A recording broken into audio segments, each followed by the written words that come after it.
جب ہم سرکار کے بارے میں بات کرتے ہیں، سرکار کے اسم کے بارے میں بات کرتے ہیں، صاحب رجت، تو یہاں صاحب سے مراد نہ ساتھی ہے نہ اصحابی ہے، کیونکہ آپ اس دنیا سے تشریف لے ہی نہیں گئے۔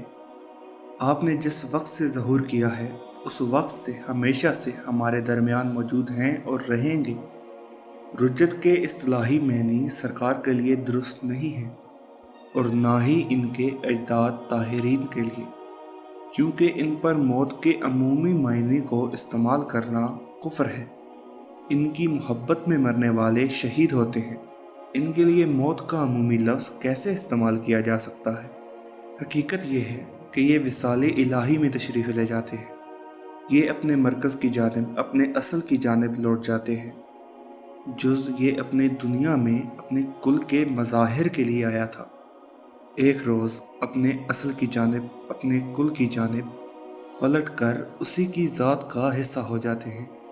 یہ نہ صرف سرکار صاحب الزمان علیہ السلام کے بارے میں عقیدہ ہے، بلکہ چہاردہ معصومین علیہ السلام کے بارے میں بھی یہی عقیدہ ہے۔ صاحب رجت ہے کیا؟ رجت کے بارے میں پہلے بیان کر چکا ہوں کہ رجت کا لفظ کن روایات میں اور کہاں کہاں کن معصومین نے بیان کیا ہے۔ رجت کے معنی متصرف کے ہیں، متصرف بالرجت۔ سرکار کے زمانے میں ان کی حکومت میں ان کے حکم سے، ان کے تصرف سے رجت واقع ہوگی۔ ان کے دور میں سارے معصومین پردہ غیبت سے عالم شہود کو پھر سے زینت بخشیں گے۔ غیبت کا جو پردہ ہے وہ صرف میرے 12ویں آقا کے لیے نہیں ہے، یہ اپنی دور کی حجت کے لیے ہے۔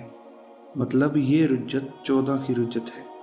فرق صرف اتنا ہے کہ جو 14ویں ہیں وہ چہاردہ معصومین میں ہیں، اور 12ویں ہیں ائمہ علیہ السلام، وہ صاحب رجت ہیں۔ ان کے دور میں، ان کے تصرف میں رجت واقع ہوگی، اور باقی 13ویں جو ہیں وہ وصال حق سے اس دنیا میں تشریف لائیں گے، اور پھر سے حکومت میں اپنا اپنا کردار ادا کریں گے۔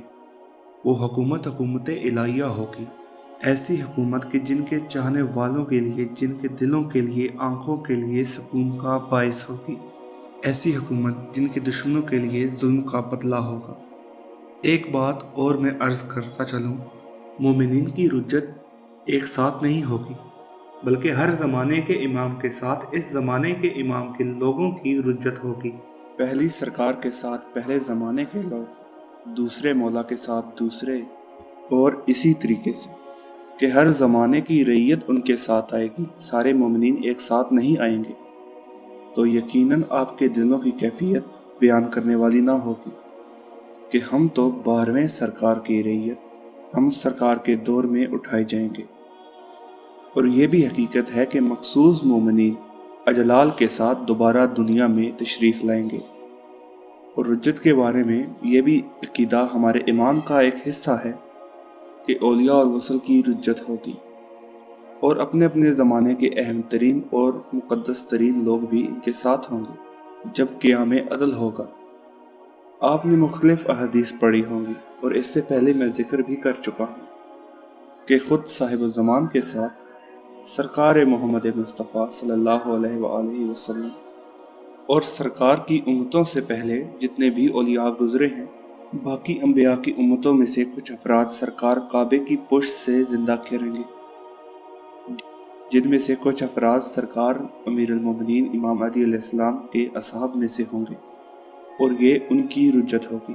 اور یہ کیسے خوش بخت ہیں کہ ان کی رجت سرکار صاحب الزمان علیہ السلام کے ساتھ ہوگی، اور نصرت کے لیے ابتدائی موقع پر، ابتدائی میدان میں یہ کہہ لیں کہ ہر اول دستہ جو ہے وہ ان گزشتہ امتوں میں سے ہوگا، جن میں سے کچھ امیر المومنین علیہ السلام کے اصحابی جناب محتاط، جناب ابو دجانہ، جناب سلمان محمدی، اصحاب کہف، جناب موسیٰ کی امت کے کچھ لوگ، مومن آل فرعون، یہ وہ سارے خوش بخت ہیں جن کو ظہور کے فوراً بعد سرکار اپنے امر سے دوبارہ دنیا میں بلا لیں گے۔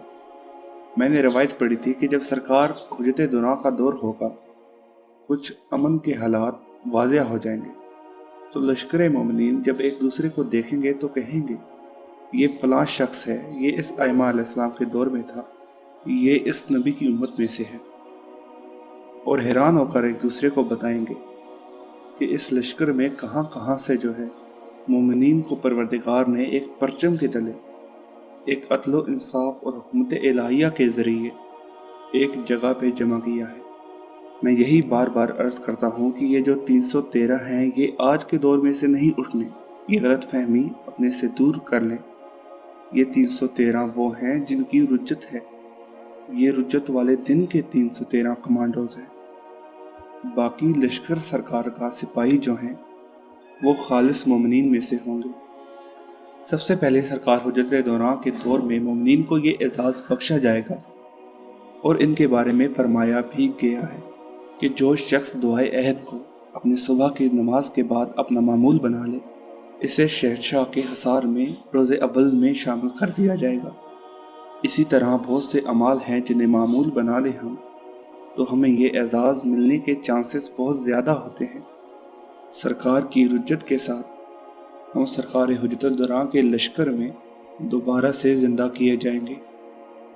رجت کے ایک فیز نہیں ہے، رجت کے 5 فیزز ہیں۔ میری کوشش ہے اول دوئم سوئم اتنی مؤثر طریقے سے گفتگو کروں کہ آپ کے ذہن میں رجت کا کنسیپٹ کلیئر ہو جائے، بہت سی غلط فہمیاں دور ہو جائیں۔ بہت سی غلط فہمیاں جو سرکار کے لشکر کے بارے میں لوگوں نے پھیلائی ہوئی ہیں، بدعتیں بنائی ہوئی ہیں، وہ آپ کے ذہنوں سے نکل جائیں اور آپ اس قابل ہو جائیں کہ میری جگہ پہ کل کو آج اپنی اپنی جگہ میں اپنی اپنے سرکل حجت خدا کی خدمت میں، حجت خدا کی محبت میں اپنا اپنا فرض نبھائیں اور لوگوں کے کنسیپٹ ٹھیک کریں۔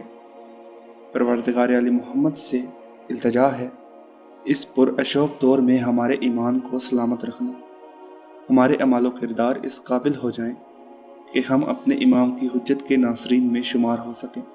ہماری زندگیوں کو ایسا چراغ بنا دے مولا کہ سرکار کے آنے کی راہوں میں جل کر روشنی فراہم کر سکے۔ میرا آپ کا ہم سب کا اولین فرض یہ ہے کہ زمانے کی شہنشاہ کی رعیت کو زمانے کے شہنشاہ کی طرف مائل کر دیں، سرکار کی محبت کی طرف لوگوں کو مائل کر دیں۔ پروردگار ہمیں اس کاوش کے نتیجے میں، اس کاوش کے اجر میں سرکار کی نلائن پہ سجدہ ریز ہونے کا موقع عطا فرمائے۔ سلامت رہیے، اپنے اپنے حصے کا چراغ جلاتے رہیے۔ اللہم صلی علی محمد و آل محمد وعجل فرجہ۔